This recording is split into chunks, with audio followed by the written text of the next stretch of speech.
Good day, everyone, and welcome to our webinar. My name is Fred, and I'm going to take you on this webinar called Manage Human Resources Strategic Planning.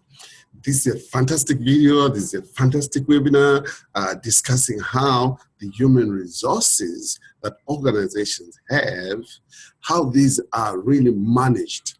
How do you selectively choose which path, which goals, which strategic systems and models an organization is going to use to get the best out of their human resources. Right now, I'm going to take you with me to the PowerPoint, and we're going to go through this together. Enjoy, sit back and relax. Get your pens ready, get your LMS ready, and open your assessments, and let's get right into it as I share with you our PowerPoint. And here we go. So if we start sharing that. And so, right, so when you begin here, managing human resources, it's got two assessments, which will take you through, and it also talks about this is sort of XYZ University with the changes that are taking place. And let's get it. Today's purpose is we're going to look at the assessments, we're going to break them down and see how best you can answer them. And I'll try and move over slowly on some of the explanations and some of the models and some of the requirements, and also deliberately try to slower speed so that you can take your notes if you're taking notes, and you can refer to the various things. So again, just going to break it down, make it easier for you to understand. How will the session run? Well, I'll just give you a little bit of an explanation of what human resources is. After that, we'll take you into the assessment straight away, and we're going to read on the case study that we're dealing with. What are the requirements? What are the things that we need to do? And how do we get around it? So how do you get the best out of this is, like I mentioned before, get a pen and paper and get your LMS. Make sure it's open, and yes, and your assessments, your assessment 1, assessment 2, and also remember there are templates to these assessments. So you got templates for communication, you got templates for risk management, you got templates for creating a mission and vision. So open all the templates that are required, have them ready as we go through this. So after the webinar, what you're going to do is then go into doing your homework. Right, let's get started. Strap up your seatbelts and let's get moving. Okay, here we go. Fly up. Assessment overview. So we're going to look at what is human resources. Human resources planning is a process that identifies current and future human resources needs for an organization to achieve its goals. So this is about planning. Identifying the current human resources needs. So it's like identifying the skills that you need in order to achieve particular sets of goals. Human resources planning should serve as a link between human resource management and the overall strategic plan. So if your overall strategic plan is to get to point C from point A, you're saying to yourself, how do we move from point A? What sort of skill sets do we need? What kind of people that do we need to be able to take us to where we need to go? And so human resources is the department that finds and trains employees. You train them on your company policy, train them on the things that you need to get done, train them on your systems, train them on using the equipment that you required and the equipment that they need to use in order to achieve those goals. And they also help with conflict. So human resources helps with conflict resolution and employee benefits. Human resources strategy is taking those responsibilities and making sure they meet the goals, mission, and future needs of the organization. And so to our next slide. Now, there is a pyramid that was designed by a psychologist called Maslow. And those come to be known, as Maslow's pyramid or Maslow's law. Maslow, in his research, discovered that all human beings, all of us, what we need at the beginning, right, the basic needs that every human being is looking for are called physiological needs, which are right at the bottom, your physiological needs. And what do these consist of? They consist of food, water, warmth, and rest. So when you're hiring people, you're going to start thinking, what are the things that people look for? So when you're looking for a job, the first thing you might be looking at, look, I really don't care what job I get, as long as I can get a job that can help me pay my bills, a job that helps me, pay my rent and cover my costs. And that's what all you're looking for, a job that covers your basic needs. Once that is achieved, you begin to look for safety needs now, to say, now I have this job, I have this roof over my head, I have water, I have the rest. Now, how do I ensure that there's continuity in me receiving and enjoying these benefits of water, homes, and rest? So within that process, what you do is begin to look and say, how can I keep them safe? Or how can I keep myself safe? And how can I keep whatever acquired safe? So you look for a job, you are happy now that you can pay your bills. The next step that you look and say, well, how secure is my job? So if you get a job and you become permanent, now you're secure. Say, well, now I know this job, I like this job, I understand what I need to do, I know all my KPIs. Now there is this security. Now begin to look and say, what next? What comes next now is instinctively you begin to look for friends, you begin to want to engage with other people, and then you begin to want to have relationships, intimate relationships. That's part of our DNA, that's part of our nature, that's how we are created. That once these basic needs are met, you begin to want to belong to a particular group of people. You want to belong to some sort of group and where you can relate. So it's now beginning to look for relationships. Once that is achieved, that is settled, take it to man or woman when they get married, or they're looking for love, once they find love, what's the next thing? Now comes the esteem needs, prestige, feeling of accomplishment. It's like, I need to accomplish something. There is that desire that begins to well up in the inside of you, that, well, I've got these things now that I have. What is it that I can do to achieve or accomplish something extra that is out of my comfort zone? And so you begin to have that desire to really want to go further in your search and quest for a better life. And then when you get to those esteem needs and you got your prestige, you got a decent job, you're in an executive, and you accomplish certain things, there comes a process where you begin to seek for self-actualization. Self-actualization is now achieving one's potential, including creative activities, like you might think of artists, you want to think of some of the athletics, you want to think of some of the people. Take tennis, for instance, some of the tennis players, the Williams sisters, Roger Federer, Andy Murray, and, they are past physiological needs. They've made enough money, they've got all that. Safety needs, so they've made so much money within their profession to the extent that they're in relationship, they've got children, they've got families, they are so secure in what they're doing, but now they're looking and say, I want to go and be so creative, achieve my full potential that is in me, push myself to a higher level. And so you see them wanting to win another extra Grand Slam. You see them want to score more goals. You see them want to say, look, I want to keep my innovation. I want to, take it into music. Some of those greatest artists, they have 20, 30, 40 albums, but they still keep writing. It's like that self-actualization, getting to the peak of your creativity. That's a human desire. It's in all of us. So remember this Maslow's law, remember this pyramid as we go and begin to discuss some of the human needs and some of the human quests that will come across in our assessments.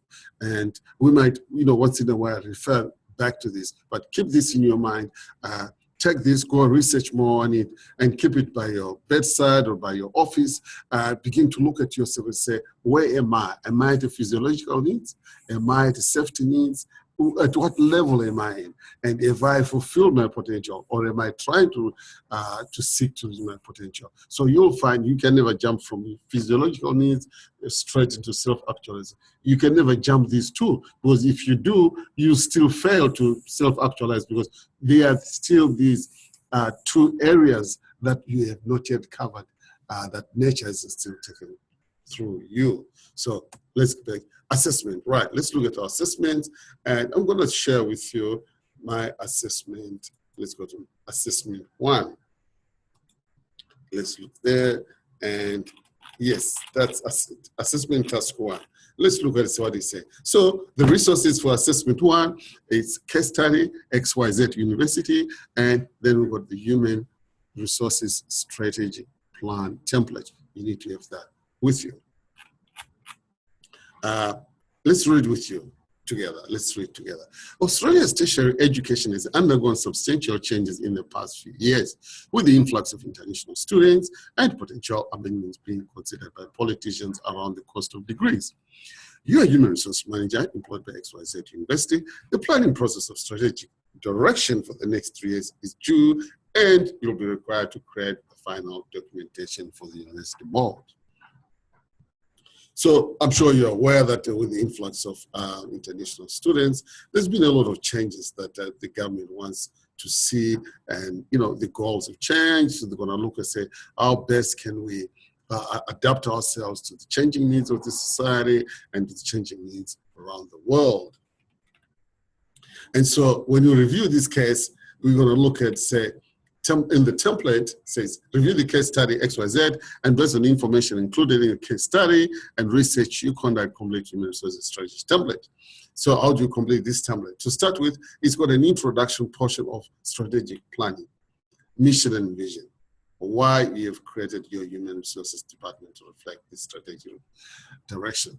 So you got to write, what's the mission of your university?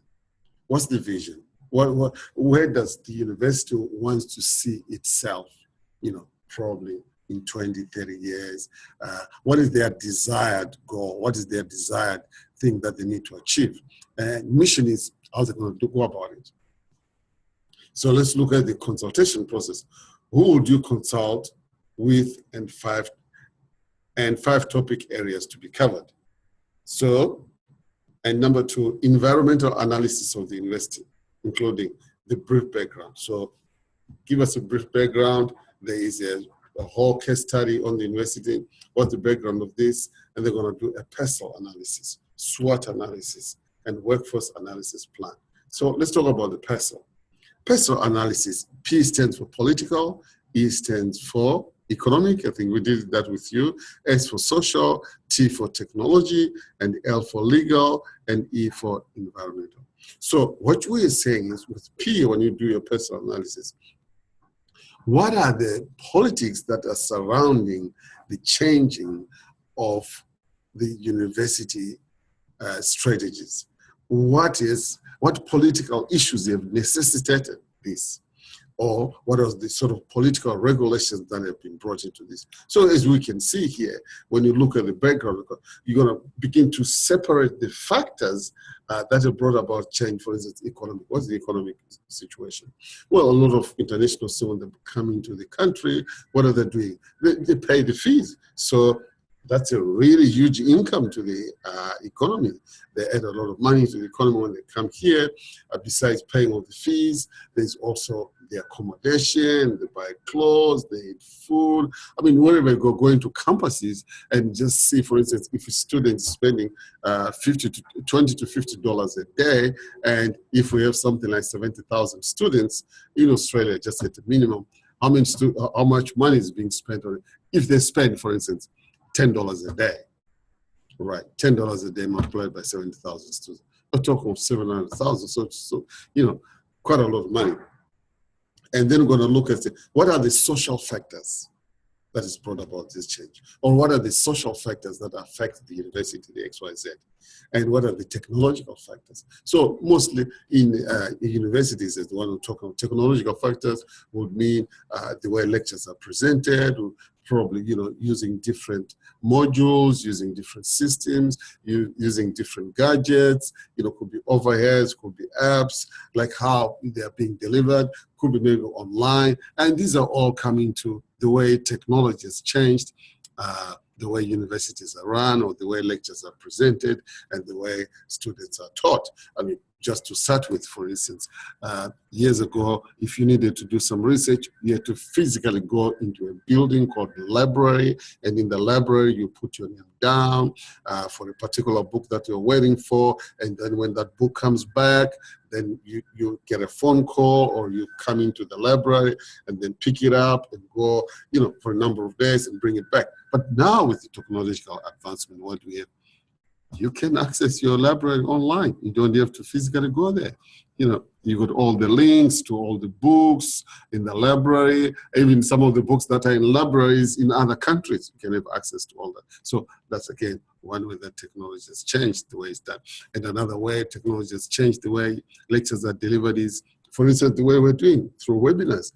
Technology now has facilitated new ways of teaching, new ways of learning, new ways of reaching to students. Maybe a student was sick and couldn't come to class. All they have to do is go into the lecturer, ask, give me some notes. They just will log on, go into a webinar, and they can access their material. And when you talk of legal, L stands for legal. That means what are the legal parameters in which universities are operating, or in which students will come into Australia. And E, that's the environment in which the universities are operating. So XYZ, you say, what environment is it operating on? Is it a competitive environment? Is it an environment in which it can thrive? And maybe we're going to also look, back to legal. What are the laws that are constricting the thriving of the university, or what are the laws that have made the running of universities much easier? So, the laws that have been put or that are being put could make it easier for universities to succeed, or could probably constrain their success. SWOT analysis will generally look at the internal factors and say, well, what are the strengths of the university? What are its weaknesses of XYZ? And what are the opportunities that they have? So obviously one of the opportunities XYZ has got is, well, got an influx of international students. So there's an opportunity for growth. There's an opportunity to hire more teachers. There's an opportunity to introduce new faculties. So, with this whole advent of the opening of doors to other nations to come and study here, the opportunities are immense. And again, you want to look at the opportunities that with what technology has brought, you can take that information from Pestel, what you would have done, what technology has brought in, opportunities to reach students that are not even in Australia. So you could have your online universities with students in Africa, the South Americas, Europe and Asia, that could actually, be taught and receive degrees and diplomas from your online participants and online teachings. Again, technology is an opportunity. You can take advantage of technology. And then T comes to threats. What are the threats that universities face? It could be the threat of maybe funding, could be a huge threat in that maybe the source of funding only comes from the government, or the threat could be if they, for instance, got funding from private institutions or from private organizations. Threat could be, well, if the economy is not doing well, what most companies will do is begin to starve and reduce their budgets for funding things that are not directly related to their company goals, which would be obviously profit making.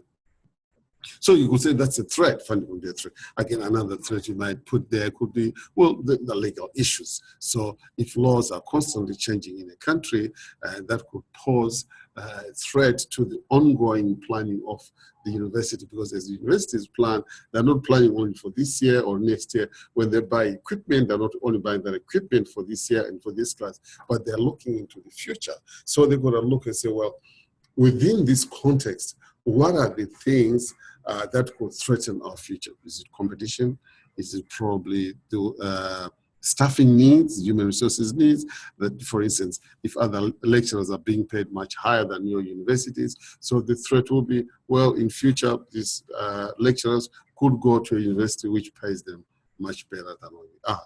And they're going to look at workforce analysis and plan. So you look at your number of students in the university, how much intake do you have, how many students per each lecturer, how many students are in each degree, and then when you do your planning, you say, well, we've got so many number of lecturers and so many number of students, What ratios do we need?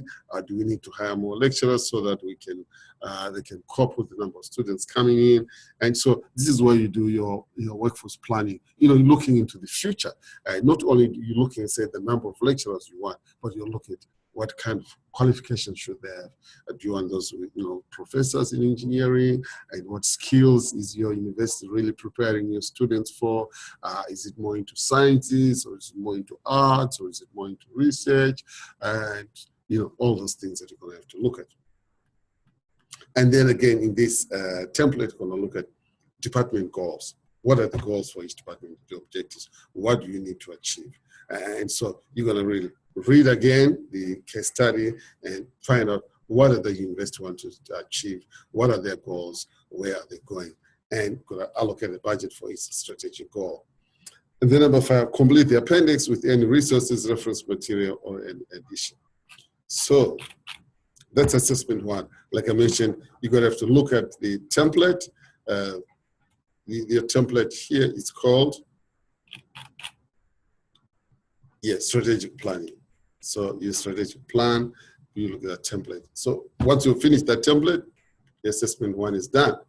And let's see if we can show you one of the templates for assessment, strategic planning, workforce plan, human resources. Here I have a template which I'll share with you. Human resource template. So it's a 3-year strategic plan. So you write the introduction there, which is your mission, create a mission for human resources that reflect the organization's objectives. Again, this you get from the case study. The values, write two value statements to support the mission. And there you go write your analysis where we discuss that what are the political arguments you can put here for the university, what are the political situations they're going through, or political things that might affect their growth.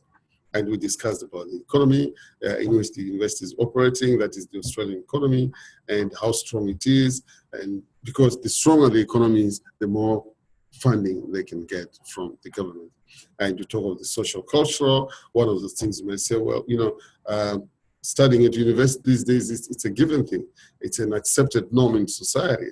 So there are no cultural barriers there. And, it's one of those things that is highly regarded. We discussed about technology, how technology has changed the way lectures are delivered, how students learn, and we also discussed, for instance, we say, well, students can now learn online through webinars and can access material from any part of the world. We spoke of the legal issues, the environmental, and then we put your conclusion. We discussed the SWOT, so what are the strengths of the universities?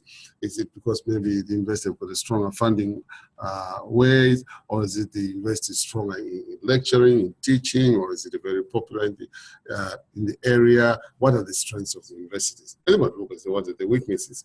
Maybe the weaknesses in failing to attract skilled personnel, and then we're going to look at what are the opportunities that they have and what are the threats. We've gone through this. And then we discuss about the you talk about current workforce skills. So in here, say, what skills does the workforce have? Your lecturers, how qualified they are, how good are they in their own jobs. Probably want to talk about their history and main functions of the business. What are the common skills required for each of these functions? And then we could also core skills and got job skills. What are the main job roles? If it's teaching, what are the specific skills required for each job? So if you're your lecturers, what are the specific skills that are required there? Quite self-explanatory. And then what are our current force strengths and development needs? So if you look and say, in the future, what are the development needs, or what things that we need to develop today in order to prepare for the future? So once you outline these things in here, as I said, go to the case study, draw some of your information from there. That's workforce you have, and then your workforce action plan. What are the issues? What do you need? Action. Are you going to hire more people, or maybe you're going to increase the pay? What are the outcomes? What are the resources?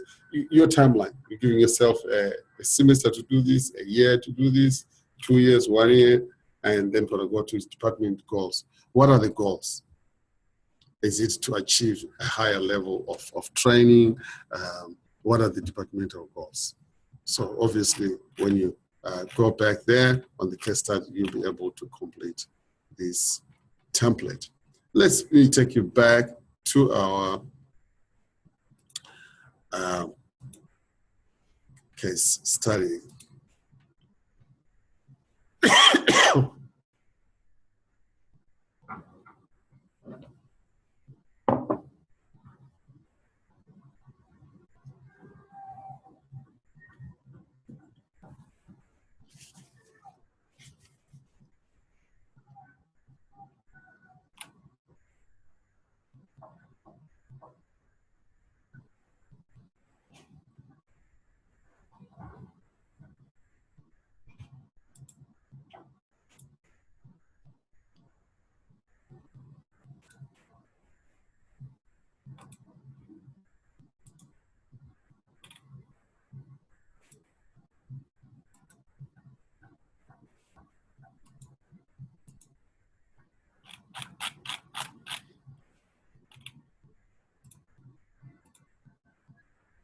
Right, assessment task 2. Let's go to task 2 now. And let's see what task 2 has in store for us. Again, the resources here are the case study. Make sure you read through it and understand it clearly. And your previously completed human resources strategic plan, you're gonna need that. And you're gonna need the communication template and risk management template. And what do you need to include in this? So XYZ University Management Team have approved your strategic plan and would like the details on how you plan to communicate its implementation. They would also like to understand the risks you see associated with elements of the plan. So identify in the communication template, you got to identify 3 groups at XYZ who need to be informed about the strategic plan.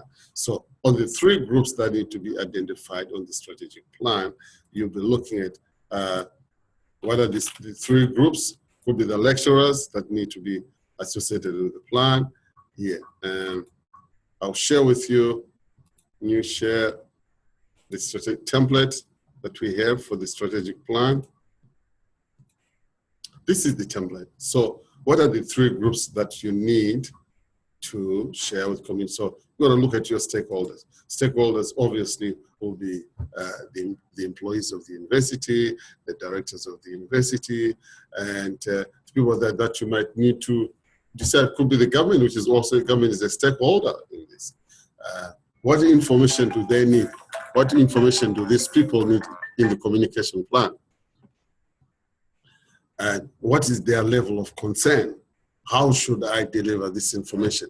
So when you say what information do they need, if it's lecturers with the goals, we say, well, what do the lecturer need? What are the key things a lecturer at the university wants to hear? And what are the things that students want to hear? So they're part of your stakeholders as well. Or if it's the government that is your stakeholder, what are the things that the government would like to hear? And what information would you want to share with them regarding your future strategic plan? And what level of concern? Obviously, for instance, your lecturers, what will be their concern? Their concern will be, well, how do we deliver this? How many students do I have? What processes do we have in place? How many students am I going to be teaching? How many semesters? What are the subjects? And what does my future hold in terms of their careers as well? And if it's to do with the government, they're going to look and see how much funding they're going to give. And if they give this funding, what do you need the funding for? How are you going to use the funding that the government gives you? And maybe if you're communicating with students, they want to know, well, if I'm enrolling these students, what am I going to gain out of it? How long will my studies take? And what do I walk away with? And what is expected of me, as a student in this? So how do you deliver this information? There are many ways. You say, if you're delivering to your employees, maybe your lecturers will be, maybe you're going to have a meeting with them and share the information, and they might follow that with an email. Could have, again, maybe departmental meetings with the different departments at the university to share your goals and the strategic plan and to get their buy-in. If it's students, maybe how you're going to share with them. Maybe just through a website, maybe an email to each student, sharing your views. If it's the government, well, you might want to have probably a meeting with senior people in the government that assist you with funding, and tap into their ideas, share with them, hear their concerns, hear them out, and then you want to follow that probably with an official email of what you have discussed. But overall, to the general public, then you might want to put your goals, your strategic plan going forth on your intranet. So, and let's go back now to our assessment, and let's see there what's the next thing that we need to do. Right. So you have done your communication plan, and now when you talk of number 2, from your strategic plan, select one of your documented goals and the risk management plan, and use the risk management template to undertake and document a risk analysis. What does a risk analysis mean? So a risk analysis, you saying to yourself, what are the likely risks? What are the things that are likely to happen that might jeopardize my plans? And so you are analyzing, so you say, well, what might jeopardize your plans here to start with? The funding. You might have a very good plan, but it needs money to be implemented. Again, the other things is, what might jeopardize your planning. You might have a very good plan, but you need the human resources. You need people to carry that plan out. And then, so you look at your risks and say, well, what could be the risk? Well, number 1, you might have your lecturers, right? And then you might have some funding, but most of all, you need the students. You need to make sure you have students that have enrolled to fill those classes, so that now you can get more income rather than just, of course, you're relying on funding, but the whole idea is your funding is like your seed money. It's seed money that enables you to do the things that you want to do and to attract the customers, and your customer base being international students. So you outline the risks in there and detail the potential outcome of the risk, and use the risk matrix to rate the risk. So probably I'll just give you, let's go into the risk matrix so we can show you what it looks like and can have an idea. Now that is a risk plan here. Right, risk management plan. So you have your risk could be insignificant. It could be minor. So you might say, well, if the issue is about funding, where would you put funding if you identify funding as a risk? Right. You might say, well, if we don't get the funding that we need, what could happen? Right. Is the risk very major, the impact major? Yes, obviously it will be major, in that with no funding, you can carry out most of your activities that you intend to. And then you look and say, how certain is this likely to happen? Is it very likely? Is it possible that we will not get funding? Is it unlikely, or is it rare? So you might probably say, well, we've been getting maybe 20% of our funding from a particular institution, and you may say, well, it's unlikely that it will stop, which you know that it's unlikely that the government will refuse you funding. But whether you get the dollars that you want, well, that's another story. And you might probably talk about then failure to get the number of students, and you look and say, what is the certainty of getting what you want? Is it possible that you might not get what you want? So you're rating these risks. And when you really say, if we don't get the number of students what we want, how high is this risk? Is it major? Is it of catastrophic dimensions? Is it just moderate? Is it like a minor blip on the scale of things that we can recover from? Or there are certain risks, we may say, well, if it happens, it's insignificant, the show goes on. So in a sense, what are the risks that might be a showstopper? So as you see, that's put in red, it gets to where like, wow, this is dangerous. So if you look like at that at 10, that's very catastrophic. So all the risks that we put in 5 is very catastrophic. And so for instance, when it's rare, you look at there when it's possible. So you rate the risk.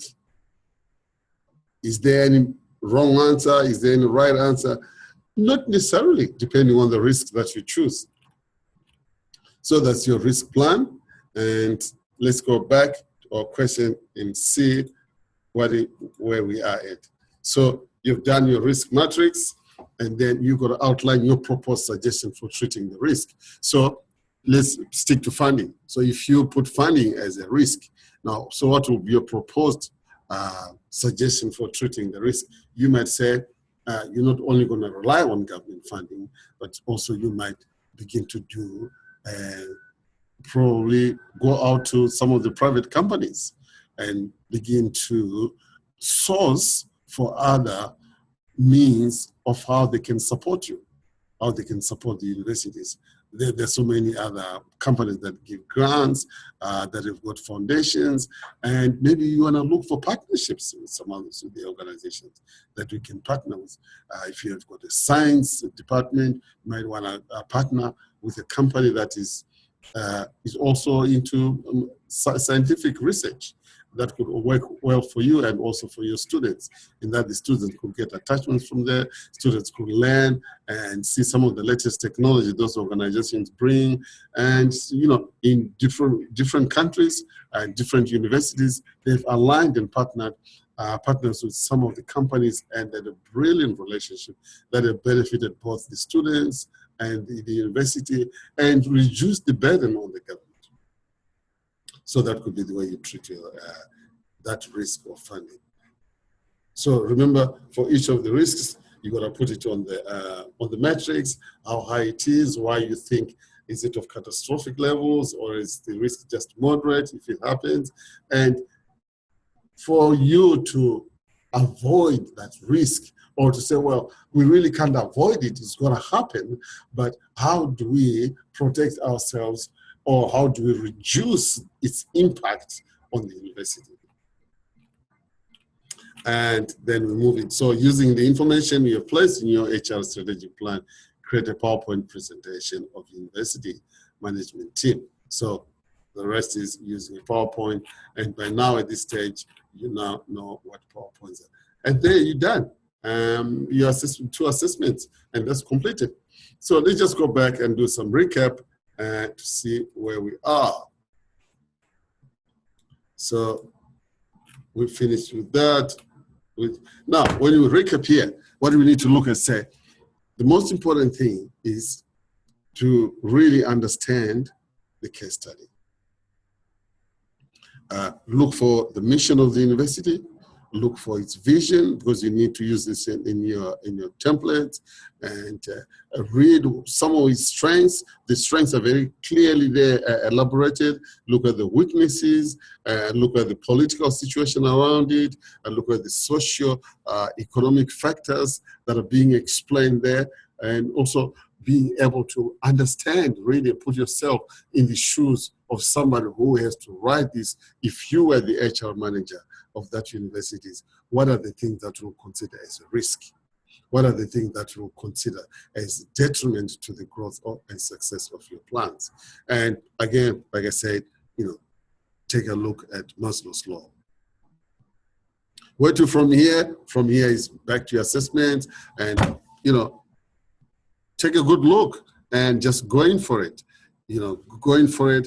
I really urge you, and I really understand that sometimes when you look at these things from a distance, it looks very complicated. But when you start doing it and start putting, answering those, filling those templates, answering those questions, delving into it, you find that, well, what you thought was a mountain really is just a mountain. I'm glad you listened to this webinar, and you're going to do well as always, and we're behind you. Give us a call if you've got any questions. Send us an email, send us a text. We're here to help you, here to guide you. And this is our call. This is why we're here, to make sure we take you right across and you become as successful as you want to be. I want you to reach those heights. We want you to reach your self-actualization. And this is the pathway to your self-actualization. Thank you, and hey, have a good day. Keep doing the good work. Thank you.